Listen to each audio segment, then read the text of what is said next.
Alright,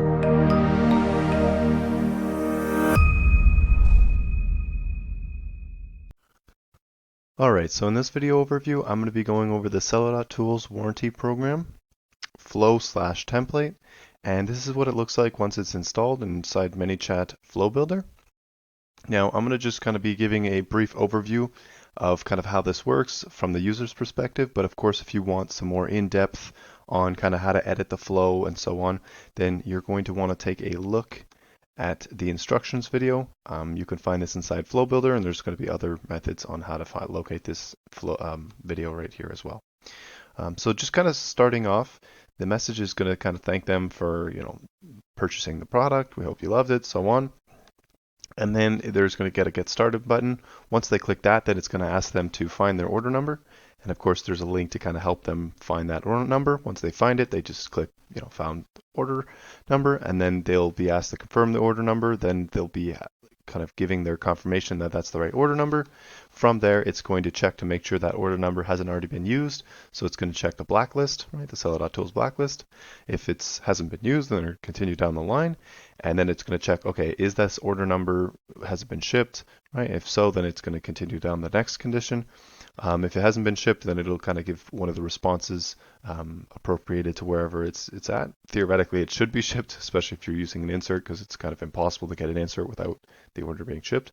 Then it's going to cross-reference to make sure they purchase the right ASIN. Again, theoretically, they should have ordered the right ASIN if they're getting an insert, but chances are, this is just another protection, right, to protect you in case somebody has bought the wrong product and it's not eligible to the warranty program that you're having. So after it's been confirmed, right, after their number's been confirmed, it's going to ask for their email as well as phone number. Then they're going to agree that they're going to receive promotional kind of content from whatever the page name is. So they click agree, opts them in, checks the blacklist again. Again, this is just an extra protection, so that way they can't just keep clicking this button.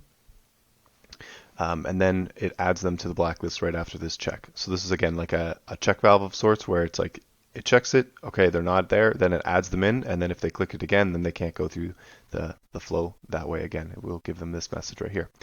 There are a couple optional things you could do here, which I highly recommend you would do if you were to edit this, is adding a Google insert a row. But anyways, carrying on. The next thing it does is it lets them know, okay, their product has been registered to the warranty program. And if they want to contact customer support, they can click a little button here, and that will kind of open up the lines of communication via your ManyChat, ping your support team. And you can obviously add additional logic here to ping people. And then the last thing it does here, it is automatically going to go into a looping process to ask for a review via Amazon TOS compliant email. So this is essentially just, we call on Seller.Tools API key that then pings Amazon to see if they can leave or if we can send them a TOS compliant email, a review request essentially.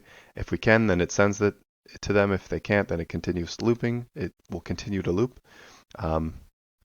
And right here you have a delay deciding when you actually want to send this, or when you want to check if you're eligible to send that TOS compliant email. So that is it, coming at it from the user's perspective. Again, this is just a small little video. If you do want to go in depth a little bit more, then you can definitely take a look at the instructions video, which will go more in depth on how to edit and how to install and how to use ManyChat a little bit here and there. And that is basically it for this overview video.